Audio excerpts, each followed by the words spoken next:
नमस्कार दोस्तों, कैसे हो आप सभी। आई होप कि आप अच्छे होंगे, आपकी पढ़ाई अच्छे से चल रही होगी। आज हम 12th के स्टूडेंट्स के लिए फिजिक्स से रिलेटेड वीडियो लेकर आए हैं। इस वीडियो में हम 7th चैप्टर प्रत्यावर्ती धारा अल्टरनेटिंग करंट से संबंधित एक महत्वपूर्ण टॉपिक लेकर आए हैं। इस चैप्टर में हम ऐसी परिपथों का विश्लेषण पढ़ रहे थे जिसमें हमने दो परिपथ पढ़ लिए। जब प्रत्यावर्ती परिपथ में शुद्ध प्रतिरोध लगा हो, उसके पश्चात जब प्रत्यावर्ती परिपथ में शुद्ध प्रेरकत्व या कुंडली लगी हो। उन दो परिपथों का हमने अच्छे से एनालिसिस कर लिया।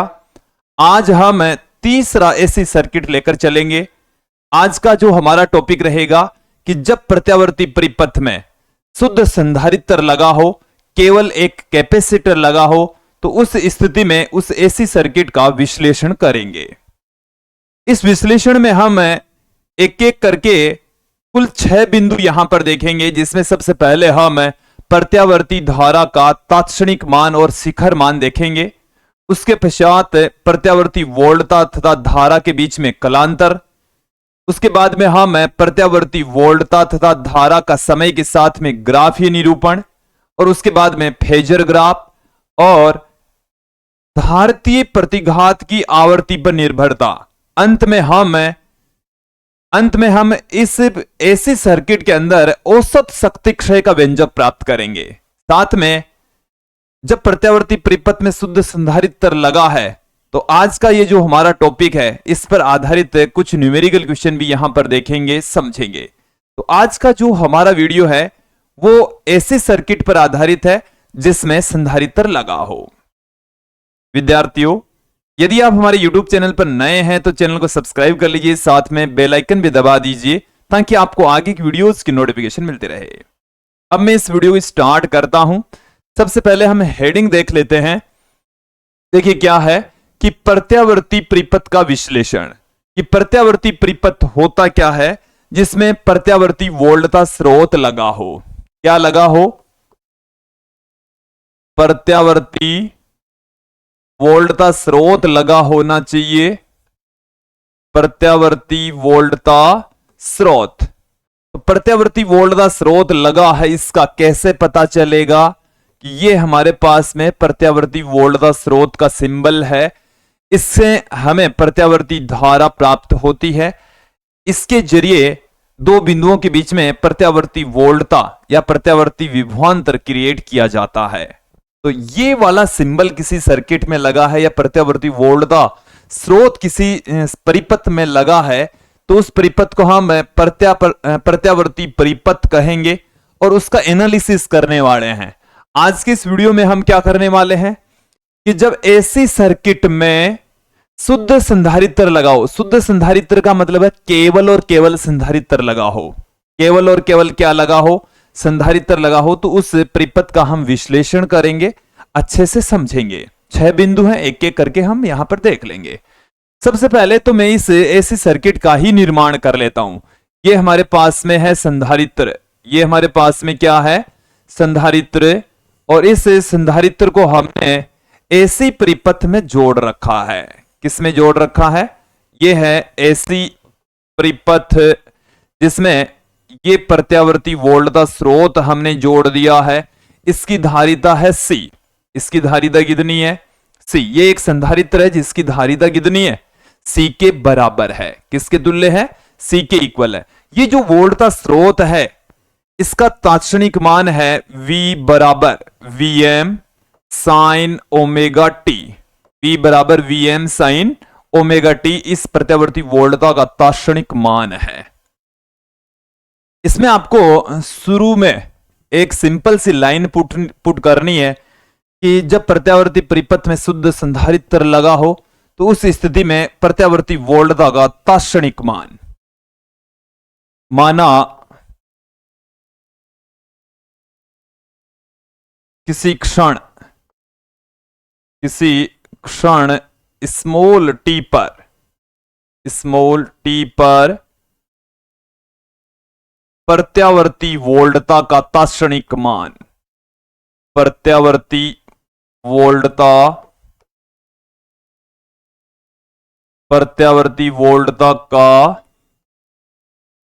तात्क्षणिक मान, क्षण विशेष पर जो मान है वो हमारे पास में क्या होगा, v बराबर Vm sine omega T, sign omega T. जहां आप इस इक्वेशन को अच्छे से समझ ले में, Vm बराबर है, यह है एसी वोल्टता का शिखर मान, एसी वोल्टता का, एसी वोल्टता का शिखर मान है, अधिकतम मान है। ओके, ये जो आप ओमेगा देख रहे हैं ये है कोणीय आवर्ती, कोणीय आवर्ती। ओमेगा को हम 2 पाई एप से लिख सकते हैं, एप यहां पर रेखीय आवर्ती है, इसे हम 2 पाई अपॉन में टी से भी लिख सकते हैं। तो देखिए एप क्या चीज है, ये रेखीय आवर्ती है, और ये जो स्मॉल टी देख रहे हैं ये इस प्रत्यावर्ती वोल्टता का आवर्तकाल है। इट मीन्स इसको एक चक्कर लगाने में लगा समय है। आवर्ती है प्रति सेकंड चक्रों की संख्या, और भारत में जो प्रत्यावर्ती वोल्टता है उसकी आवर्ती 60 हर्ट्ज होती है, एक सेकंड में 60 चक्कर लगाती है। ओके, सॉरी क्लियर करें, 50 हर्ट्ज आवर्ती है, 60 हर्ट्ज आवर्ती है अमेरिका में जो प्रत्यावर्ती वोल्टता उसकी आवर्ती। एक बार इसको पुनः क्लियर कर ले, भारत में जो प्रत्यावर्ती वोल्टता है उसकी आवर्ती 50 हर्ट्ज है, और अमेरिका में जो प्रत्यावर्ती वोल्टता है उसकी आवर्ती 60 हर्ट्ज है। ओके, गलती को सुधार लीजिए। ये जो ओमेगा टी है इसको हम कहते हैं कला कोण, इसको क्या कहा जाता है, कला कोण कहा जाता है, फेज एंगल इसको कहते हैं। ठीक है, ये मैंने संपूर्ण जानकारी आपके सामने रख दी है कि प्रत्यावर्ती वोल्टता का जो तात्क्षणिक मान है वो इस प्रकार से होता है। अब हम पहले बिंदु की ओर बढ़ते हैं कि प्रत्यावर्ती धारा का तात्क्षणिक मान एवं शिखर मान क्या क्या होंगे। मैं एक बार पुनः आपको समझाने हेतु ऐसे सर्किट का निर्माण कर लेता हूं। ये हमारे पास में है ऐसी परिपथ इस तरीके से, ये V बराबर Vm sine omega T. Okay, तो हम यहां पर देखने वाले हैं प्रत्यावर्ती धारा का तात्क्षणिक मान और शिखर मान, मतलब अधिकतम मान। चलिए, तो प्रत्यावर्ती धारा के लिए हम एक रिलेशन जानते हैं, परिपथ में जो वोल्टेज हमने लगाया है वो सारा का सारा वोल्टेज संधारित्र पर ड्रॉप हो जाता है। यहां पर आरोपित वोल्टता इस संधारित्र पर आरोपित वोल्टता के बराबर होती है, तो यहां से V है वो VC के बराबर होगा, और इसको मैं देता हूं इक्वेशन नंबर 1। अब देखिए संधारित्र के सिरों पर विभवांतर, ये हम सेकंड चैप्टर में पढ़ चुके हैं। संधारित्र के सिरों पर विभवांतर, दोनों प्लेटों के बीच में जो विभवांतर है वो कितना होता है, जिसे हम VC से लिख रहे हैं Q बट्टे में C के बराबर होता है। देखो अलग से सिंबल दिखाने के लिए मैंने यहां पर सबस्क्रिप्ट में C दिखा दिया, मतलब यहां वाला जो वोल्टेज है ना वो सारा का सारा इसके ऊपर ड्रॉप हो जाता है, तो इसके ऊपर जो वोल्टेज क्रिएट होता है वो है VC। कितना वोल्टेज क्रिएट हो रहा है, VC के बराबर। ओके, इसे मैं दे देता हूं इक्वेशन नंबर 3, समीकरण 3 दे देते हैं, तो समीकरण 2 और 3 को समीकरण 1 में रख देंगे। समीकरण 2 व 3 को, समीकरण 2 व 3 को समीकरण 1 में रखने पर, समीकरण 1 में रखने पर एक के अंदर पुट कर देंगे, क्या आ जाएगा हमारे पास में, V की वैल्यू हमारे पास में कितनी है, Vm साइन ओमेगा टी बराबर Q बटे वा C को मैं इधर मल्टीप्लाई कर देता हूं, तो C into Vm sine omega T बराबर Q। इसको मैं इस तरीके से लिख लेता हूं, Q बराबर C Vm sine omega T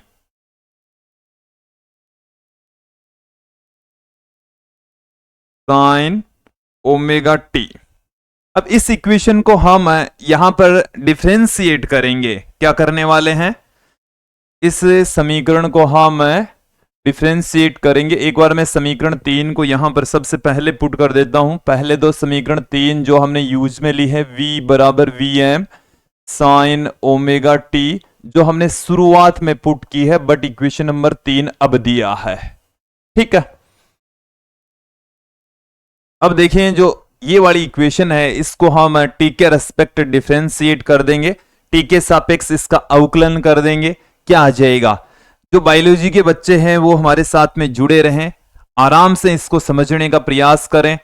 देखिए फिजिक्स से आपको जुड़ा रहना पड़ेगा, जो समस्याएं हैं उनका सामना करना पड़ेगा, और समस्या के साथ में आप जितना जुड़े रहेंगे, जितना उस समस्या के नजदीक जाएंगे, उस समस्या का निवारण उतना ही जल्दी होगा। और यदि आपके पास में कोई प्रॉब्लम है, कोई समस्या है, और उस समस्या से आप दूर भागते रहेंगे, तो उस समस्या का निवारण नहीं होने वाला। ओके, तो आपके पास में यदि कोई प्रॉब्लम है, कोई चीज समझ नहीं आ रही है, कोई इंटीग्रेशन समझ नहीं आ रहा, कोई डिफरेंशिएशन समझ नहीं आ रहा, तो आप किसी से पूछ सकते हैं, हमें भी कमेंट करके बता सकते हैं। यहां पर भी आप थोड़ा सा ध्यानपूर्वक सुन लें, समझ लें, तो आपको बेटर तरीके से समझ में आ जाएगा। अपन क्या करेंगे, इसको डिफरेंशिएट करेंगे। उपरोक्त समीकरण का क्या करने वाले हैं? उपरोक्त समीकरण का टी के सापेक्ष अवकलन करने पर, टी के सापेक्ष क्या कर रहे हैं? अवकलन। तो टी के सापेक्ष अवकलन करने पर क्या आ जाएगा हमारे पास में? ये है D Q by D T बराबर, इसको हम डिफरेंशिएट करें तो D by D T C P M sine omega T, ये आ गया। D Q by D T, ये हमारे पास में होती है धारा, आवेश प्रवाह की दर क्या कहलाती है? धारा। देखिए डिफरेंशिएशन हम करें टी के रेस्पेक्ट, टी के पदों के अलावा बाकी के जो भी पद हैं वो इस डिफरेंशिएशन से बाहर आ जाएंगे। तो C इंटू वी एम इस डिफरेंशिएशन से बाहर आ चुका है, D by D T sign omega T रह गया है। क्या रह गया है? साइन ओमेगा टी का अपन को अवकलन करना है। सीधा सिंपल तरीके से अवकलन करेंगे। चलिए देखिए, I बराबर C इंटू वी एम। अब इसका अवकलन समझें। देखिए इसका जो अवकलन होगा क्या होगा? साइन ओमेगा टी का अवकलन होता है कॉस ओमेगा टी। और जब फलन के अंदर फलन हो, तो अवकलन करते समय क्या करते हैं? उसका भी अवकलन करके गुणा कर देते हैं। समाकलन करते समय अंदर वाले फलन का भी अवकलन करके भाग लगाते हैं। समाकलन करते समय अंदर वाले फलन का भी क्या करते हैं? अवकलन ही करते हैं और भाग देते हैं। यहां पर क्या कर रहे हैं? यहां पर अवकलन करके उसको गुणा कर देंगे। तो ओमेगा टी का अवकलन करोगे, फिर देखो साइन एक त्रिकोणमितीय फलन है, इसके अंदर ओमेगा टी एक बीजगणितीय फलन है, उसका अवकलन करेंगे तो ओमेगा आएगा। तो ओमेगा इससे गुणा में आ जाएगा, तो अपने पास में क्या आ गया है? I बराबर omega C V M cos omega t आ गया है। इसको थोड़ा बेहतर तरीके से लिखेंगे, साइन की टर्म्स में लिखेंगे, ताकि हम वोल्टेज से इसको कंपेयर कर सकें। वोल्टेज से कंपेयर करने हेतु इसको साइन के पदों में लिखने वाले हैं। ये हमारे पास में है धारा I omega C into V M cos omega T, ये आ गया अपने पास में। ये अभी हमने निकाला है। अब इसको हम साइन के रूप में लिखेंगे, तो देखो क्या लिख सकते हैं, I बराबर Vm बट्टे में 1/,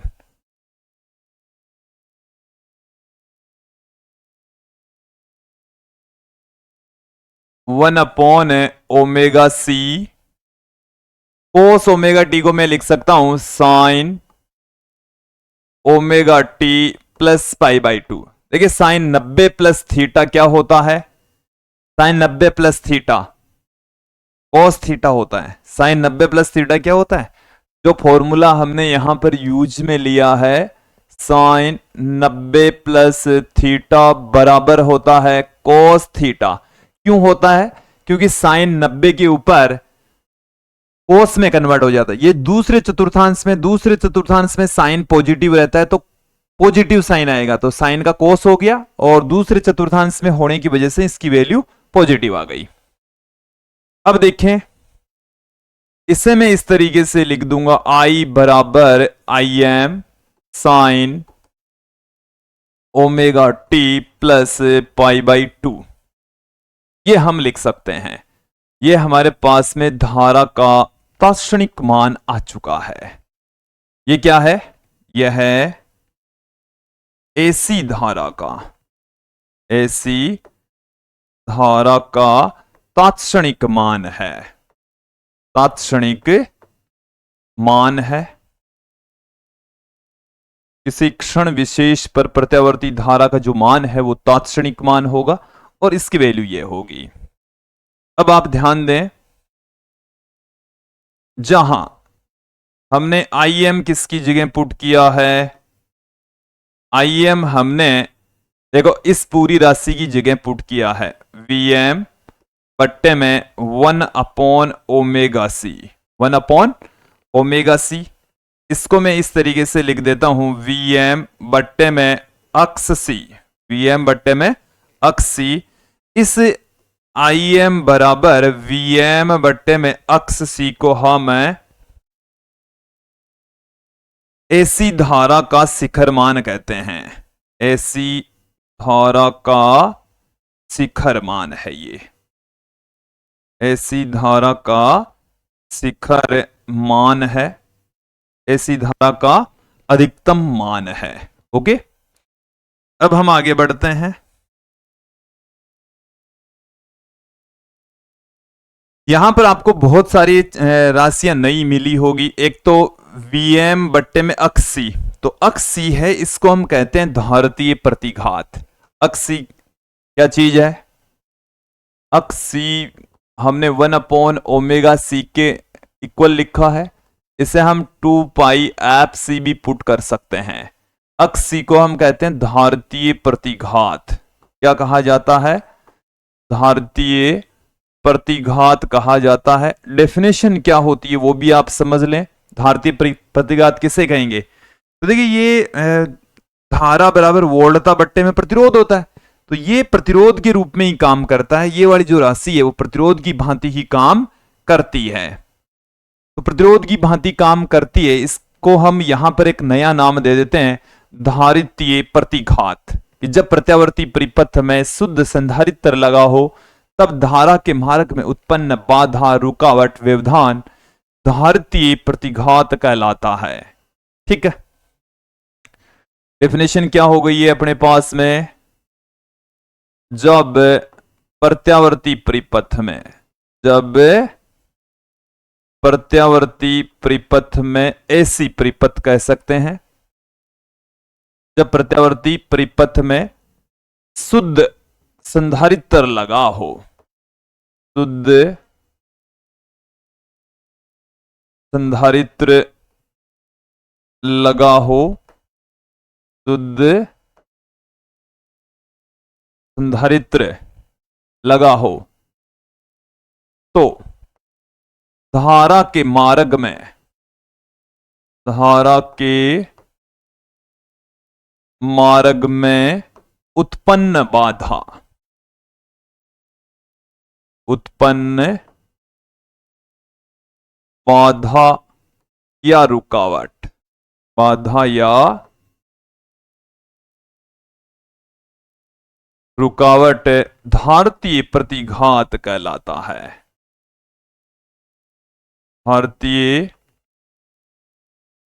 प्रतिघात कहलाता है।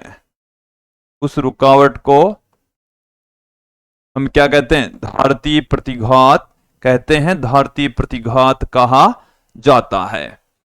ये अपने पास में अक्सी का फॉर्मूला आ चुका है, अक्सी बराबर 1/ओमेगा c, जिसको हम 2π/c से भी लिख सकते हैं। इसके हम आगे चलकर ग्राफ भी देखेंगे, इसी वीडियो में ही देखेंगे। तो अब तक हमने देख लिया प्रत्यावर्ती धारा का तात्क्षणिक मान और शिखर मान। दूसरे बिंदु की ओर बढ़ते हैं। आप एक बार धारा को अच्छे से देख लीजिए कि जब वह शुद्ध संधारित्र जुड़ा है तब प्रत्यावर्ती धारा का तात्क्षणिक मान I बराबर Im sin omega t plus π/2। शुद्ध प्रतिरोध लगा है तब यहां पर केवल Im sin ओमेगा टी। शुद्ध प्रेरकत्व जुड़ा था तो ओमेगा टी माइनस π/2 था, ओमेगा टी माइनस π/2 था। आप ध्यान रखें, याद रखें। आगे बढ़ते हैं। प्रत्यावर्ती वोल्टता एवं धारा में कलांतर। एसी वोल्टता हम क्या जानते हैं भाई? एसी वोल्टता अब तक तो आपको याद हो गई होगी, P बराबर Pm साइन ओमेगा टी। ठीक है। एसी धारा हम क्या जानते हैं? एसी धारा I बराबर Im sine omega t plus π/2, ये हम जानते हैं। ठीक है। अब यहां पर इन दोनों के कला कोण देख लीजिए। इसका कला कोण तो कितना है?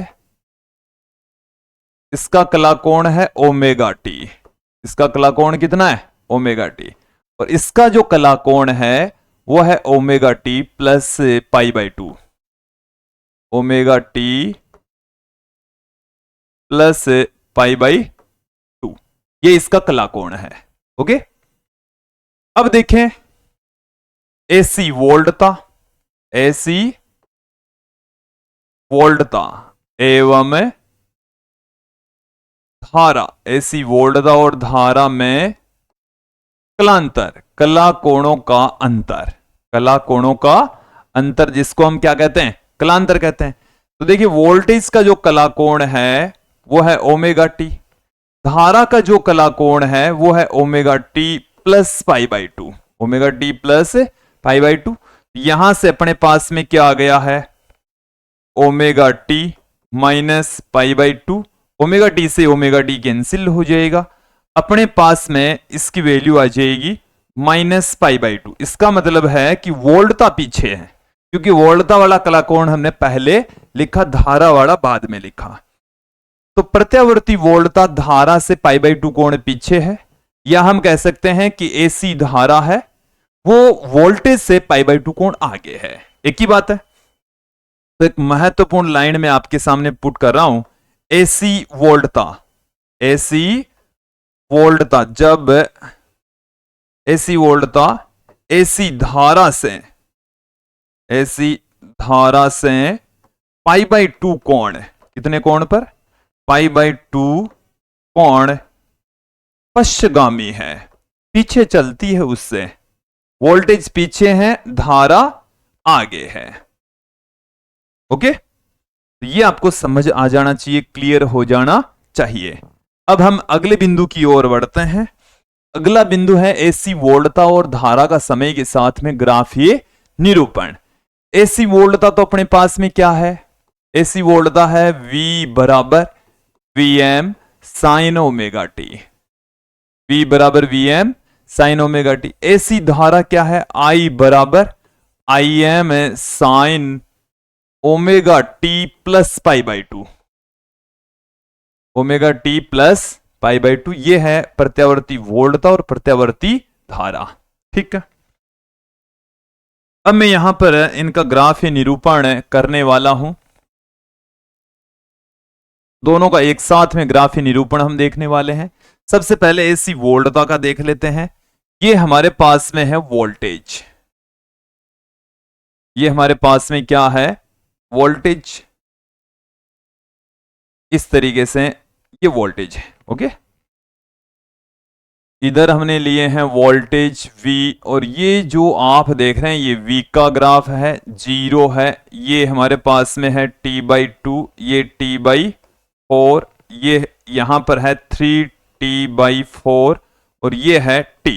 ओके, अब देखिए ये तो हमारे पास में है प्रत्यावर्ती वोल्टता का ग्राफी निरूपण। एक ज्यावक्रीय रूप में प्रत्यावर्ती वोल्टता चेंज होती है, 0 से इसका मान प्रारंभ होता है, इस तरीके से इसकी वैल्यू चेंज होती है।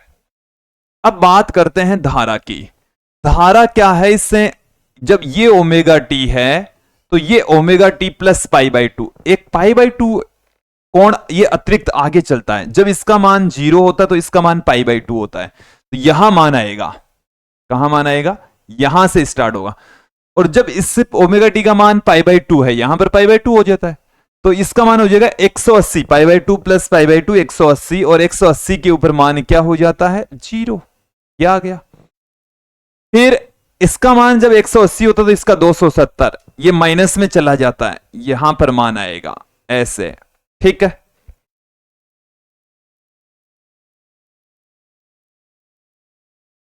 फिर इसका 270 होता है तो इसका क्या हो जाता है, 360 हो जाता है। ये जो ग्राफ है वो इस तरीके से आने वाला है। इसका जब 380 होता है तो इसका वापस कितना होता है, 90 हो जाता है। ग्राफ देखेंगे इस तरीके से ग्राफ आने वाला है, इस तरीके से ग्राफ आएगा।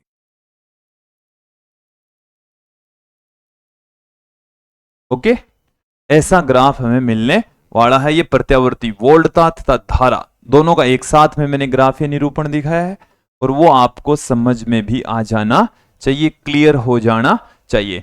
ये जो वैल्यू प्राप्त होती, यहां पर जो मान है ये है Im, और यहां पर जो मान प्राप्त होता है ये है Vm। ओके, अब हम आगे बढ़ते हैं। ये था प्रत्यावर्ती वोल्टता तथा धारा का समय के साथ में ग्राफीय निरूपण। अब हम बात करेंगे फेजर ग्राफ के बारे में। वोल्टेज और धारा का सूत्र एक बार पुनः मैं लिख देता हूं, V बराबर Vm साइन ओमेगा टी, इसका कलाकोण ओमेगा टी है, और धारा का कलाकोण है I बराबर Im sine omega t plus π/2। Okay, दोनों के कलाकोण अच्छे से देख लीजिए, समझ लीजिए। अब मैं यहां पर एक ग्राफ निर्मित करने जा रहा हूं, जिसे हम फेजर ग्राफ कहते हैं। प्रत्यावर्ती वोल्टता तथा धारा का सदिश निरूपण कहलाता है। इसको अच्छे से समझने के लिए मैं एक सर्किल यहां पर निर्मित कर लेता हूं, और इस सर्किल को हम यथा स्थान पर जहां होना चाहिए वहां रख देता हूं। ये मैंने रख दिया है। एक बार पुनः एक सर्किल और मैं यहां पर निर्मित करने जा रहा हूं। थोड़ा सा बड़ा अब की बार ले लिया है हमने, देखिए थोड़ा सा बड़ा हमने लिया है अब की बार, आप इसको देखें समझें। अब देखें मैं यहां पर ग्राफ निर्मित करने जा रहा हूं। ये हमारे पास में है एक्स एक्सिस, ये हमारे पास में वाई एक्सिस। आपको क्या करना है, वोल्टेज वाला ग्राफ सबसे पहले लेना है। तो इसमें Vm लंबाई का एक सदिश लेंगे और उसको ओमेगा टी कोण पर घुमा देंगे। तो यहां से Vm लंबाई यहां से यहां तक, और उसको हम कितने कोण तक घुमा देंगे,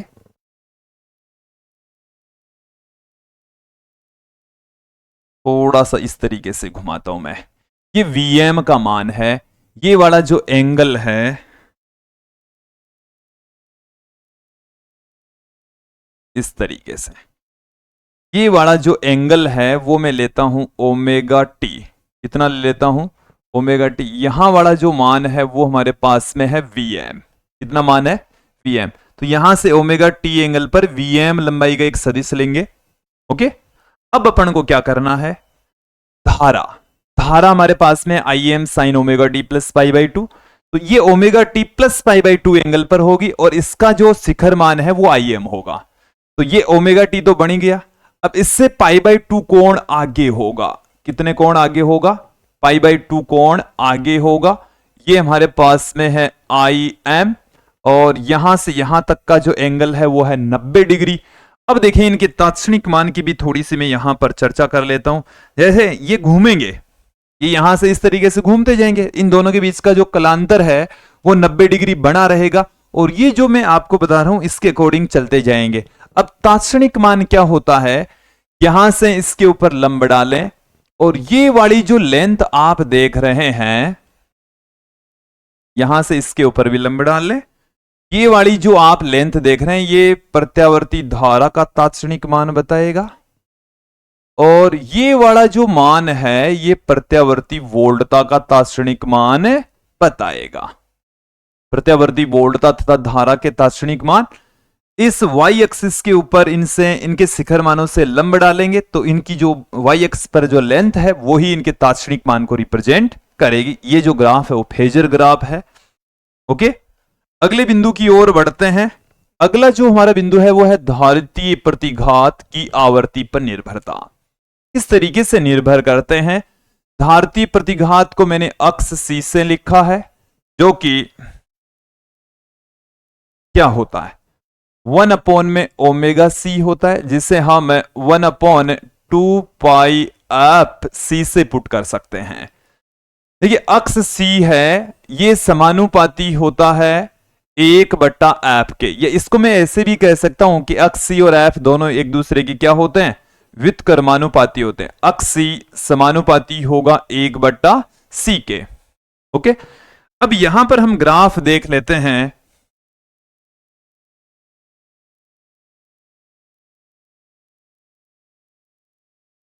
यहां पर हम एक सिंपल सा ग्राफ देखेंगे इस तरीके का। ये हमारे पास में एक और ग्राफ है।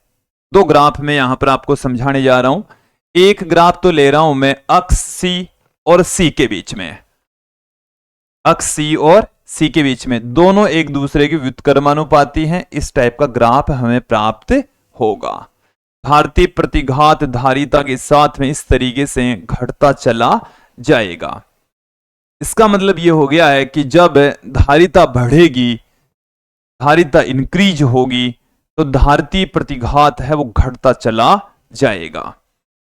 दूसरा ग्राफ है अक्ष C और F के बीच में, अक्ष C और F के मध्य ग्राफ है। इसमें जब आवर्ती बढ़ेगी तो धारितीय प्रतिघात यहां पर भी घटता चला जाएगा। यहां पर भी दोनों एक दूसरे के व्युत्क्रमानुपाती होते हैं। ओके, तो इस तरीके से घटते चले जाएंगे। जैसे जैसे आवर्ती इंक्रीज होगी अक्ष C का मान घटता चला जाएगा, कम होता चला जाएगा। तो ये तो था हमारा कि धारितीय प्रतिघात आवर्ती पर किस तरीके से निर्भर करता है। अगला बिंदु है औसत शक्ति क्षय। ये भी एक आसान सा टॉपिक है। दो बिंदुओं में, दो पिछले परिपथों में हमने देखा था। देखिए शक्ति का फॉर्मूला होता है P बराबर V इंटू आई, V इंटू आई। अब तक हम देखो V का फॉर्मूला क्या जानते हैं, Vm साइन ओमेगा टी, ठीक है। फिर I का फॉर्मूला क्या जानते हैं, Im sine omega t plus pi by 2, omega t plus pi by 2, ये फॉर्मूले जानते हैं। अपने पास में क्या है, Vm इंटू Im, ये आ गया अपने पास में साइन ओमेगा टी, और इस sign omega t plus pi by 2 को हम कोस ओमेगा टी लिख सकते हैं। क्या लिख सकते हैं, कोस ओमेगा टी। अब देखिए इसको मैं 2 से ऊपर नीचे मल्टीप्लाई कर देता हूं। इसको 2 से क्या कर देते हैं, ऊपर नीचे मल्टीप्लाई कर देते हैं। Vm Im बट्टेवा 2, ठीक है।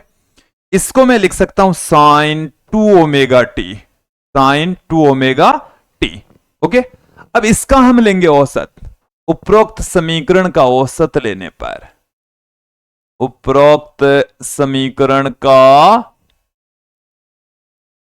औसत लेने पर, उपरोक्त समीकरण का औसत लेने पर, औसत लेंगे क्या आएगा, इसके ऊपर बार लगा देते हैं। क्या लगा देते हैं, बार। Vm Im बट्टे में 2, इसका औसत मान तो यही रहेगा। इसके ऊपर इसका जब औसत लेंगे तो इसके ऊपर भी हम क्या कर देंगे, एक बार लगा देंगे, क्योंकि इसका औसत मान तो यही रहना है। ये तो अधिकतम मान है 2, एक कांस्टेंट है। अब साइन का औसत मान देखो, साइन थीटा यदि किसी एक पूर्ण चक्कर की बात करें तो उसका औसत मान कितना होता है, 0। तो यहां पर औसत मान कितना आ गया अपने पास में, 0 आ चुका है, 0 आ चुका है। देखो यहां से अपने को क्या निष्कर्ष निकला, क्या रिजल्ट मिला है वो देख लीजिए कि शुद्ध संधारित्र लगे परिपथ में औसत शक्ति क्षय जब एसी परिपथ में, किसमें, एसी परिपथ में शुद्ध संधारित्र लगा हो, क्या लगा हो, शुद्ध संधारित्र, शुद्ध संधारित्र लगा हो, तो औसत शक्ति क्षय 0 होता है। औसत शक्ति क्षय, औसत शक्ति क्षय 0 होता है। औसत शक्ति क्षय 0 होता है। ओके, ये आपको समझ आ जाना चाहिए, क्लियर हो जाना चाहिए। अब मैं आपको एक ग्राफ यहां पर बताने वाला हूं जिसमें एक साथ बहुत सारी चीजें होने वाली है। क्या क्या चीजें देखेंगे, एक तो हम देखेंगे उसी ग्राफ में शक्ति जो कि अभी अभी हमने देखी है,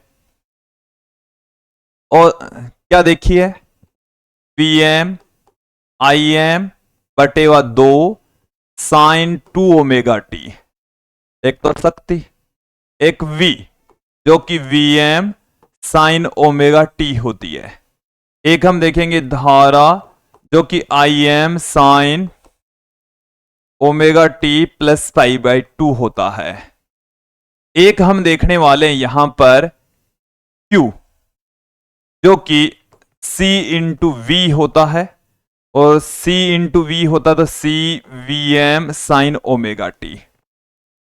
इन सबको एक साथ मैं एक ही ग्राफ के ऊपर में यहां पर निर्मित करने जा रहा हूं। अच्छे से समझने के लिए हम यहां पर एक ही चक्कर ले लेते हैं। ये हमारे पास में है प्रत्यावर्ती वोल्टता, ये हमारे पास में क्या है, प्रत्यावर्ती वोल्टता। अब जिधर प्रत्यावर्ती वोल्टता होती है उधर ही आवेश होता है, उतना ही आवेश होता है, केवल C गुणा होता है। तो यहां पर जो आवेश है उसके लिए जो ग्राफ आएगा वो ग्राफ इस तरीके का आएगा, ऐसा साथ साथ चलेगा, कोई फर्क नहीं पड़ने वाला, पूरा ही मिट गया एक साथ ही, साथ साथ में चल रहा है, कोई फर्क नहीं पड़ रहा। दोनों की जो वैल्यू है वो साथ में अधिकतम, साथ में न्यूनतम, साथ में 0 होती है। अब बात करते हैं यहां पर धारा की। धारा इससे पाई बाई 2 कोण आगे चलती है, थोड़ा सा अलग कलर दिखा देते हैं। यहां से धारा इस तरीके से चलेगी, धारा यहां से स्टार्ट होगी, ऐसे चलने वाली है। ये धारा का हो गया, काय का हो गया, धारा का। धारा और वोल्टेज का तो हमने देखा था। अब मैं यहां पर शक्ति, शक्ति के 2 चक्कर होंगे। शक्ति के कितने चक्कर होंगे, 2। एक इसका जब चक्कर होगा तो इसके 2 चक्कर हो जाएंगे। देखो यहां से आप ध्यान देना, ये वाला जो ग्राफ है वो पीको बताता है, इसकी जो आवृत्ति है वो औरों की आवृत्ति ओमेगा, तो इसकी आवृत्ति होती है 2 ओमेगा। इस वजह से इसके कितने चक्कर हो जाते हैं, 2। ये वाला जो वक्र आप देख रहे हैं ये Q को बताता है, ये वाला वक्र आप देख रहे हैं वो V को बताता है, ये वाला वक्र आप देख रहे हैं ये I को बताता है, ये है Im। और यहां पर इधर हमने ले लिया है समय, इधर हमने क्या ले लिया है, समय ले लिया। ये समय 0, ये समय है T/4, ये समय है T/2, ये वाला जो समय है वो है 3T/4, और ये समय है टोटल T। ओके, तो ये जो ग्राफ है वो यदि आप बारीकी से देखेंगे तो ही समझ में आएंगे, क्योंकि अन्यथा ये मिक्स हो जाएंगे। आप देखें समझे। अब हम एक न्यूमेरिकल क्वेश्चन ले लेते हैं यहां पर कि एक 60 माइक्रोफेरेड का संधारित्र है। संधारित्र कितनी धारिता का है, 60 माइक्रोफेरेड का, 110 वोल्ट और 60 हर्ट्ज आवृत्ति की एसी आपूर्ति से जोड़ा गया है। परिपथ में धारा का आरएमएस मान ज्ञात कीजिए। हमें देखिए क्या क्या दे रखा है, धारिता हमें दे रखी है 60 माइक्रोफेरेड, ठीक है। और जो VRMS है वो दे रखा है 110 वोल्ट, आवृत्ति है वो हमें दे रखी है 60 हर्ट्ज। ठीक है, हमें यहां पर धारा का IRMS मान ज्ञात करना है, फाइंड आउट करना है। देखिए IRMS बराबर क्या होता है, VRMS, पट्टे में शुद्ध संधारित्र लगा हुआ है तो अक्ष C आ जाएगा, अक्ष C के स्थान पर हम क्या पुट कर सकते हैं, 1/ωc पुट करेंगे, 1/ωc। तो VRMS इंटू ओमेगा C चला गया। ओमेगा की जगह हम क्या लिख सकते हैं,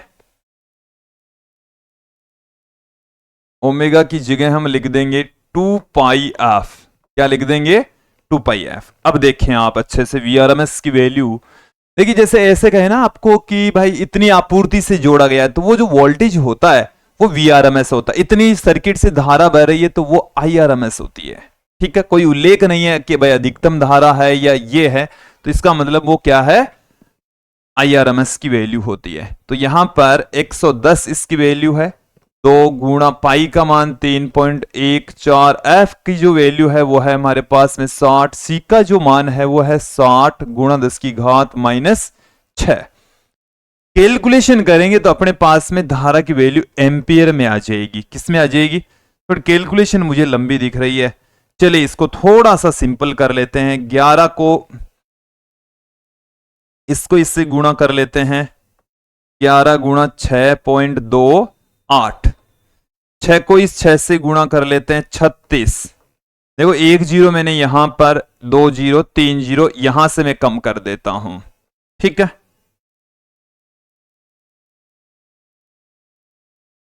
अब विद्यार्थियों कैलकुलेशन कर लीजिएगा, आंसर आ जाएगा। थोड़ा समय लग सकता है, इंटीग्रेशन मल्टीप्लीकेशन है, कोई बड़ी बात नहीं है, आराम से किया जा सकता है। तो विद्यार्थियों ये था आज का हमारा वीडियो, जिसमें ऐसी परिपथ में जब शुद्ध संधारित्र लगा होता है तो उस स्थिति में उस प्रत्यावर्ती परिपथ का हमने विश्लेषण किया, अच्छे से आपको समझाया। मुझे उम्मीद है आपको ये अच्छे से टॉपिक समझ में भी आ गया होगा। नेक्स्ट वीडियो में हम एक LCR परिपथ लेंगे, जिसमें L, C और R तीनों एक साथ में जुड़े होंगे, उस परिपथ का अच्छे से ढंग से विश्लेषण करेंगे। आज की इस वीडियो में इतना ही, नेक्स्ट वीडियो में फिर मिलते हैं। धन्यवाद दोस्तों।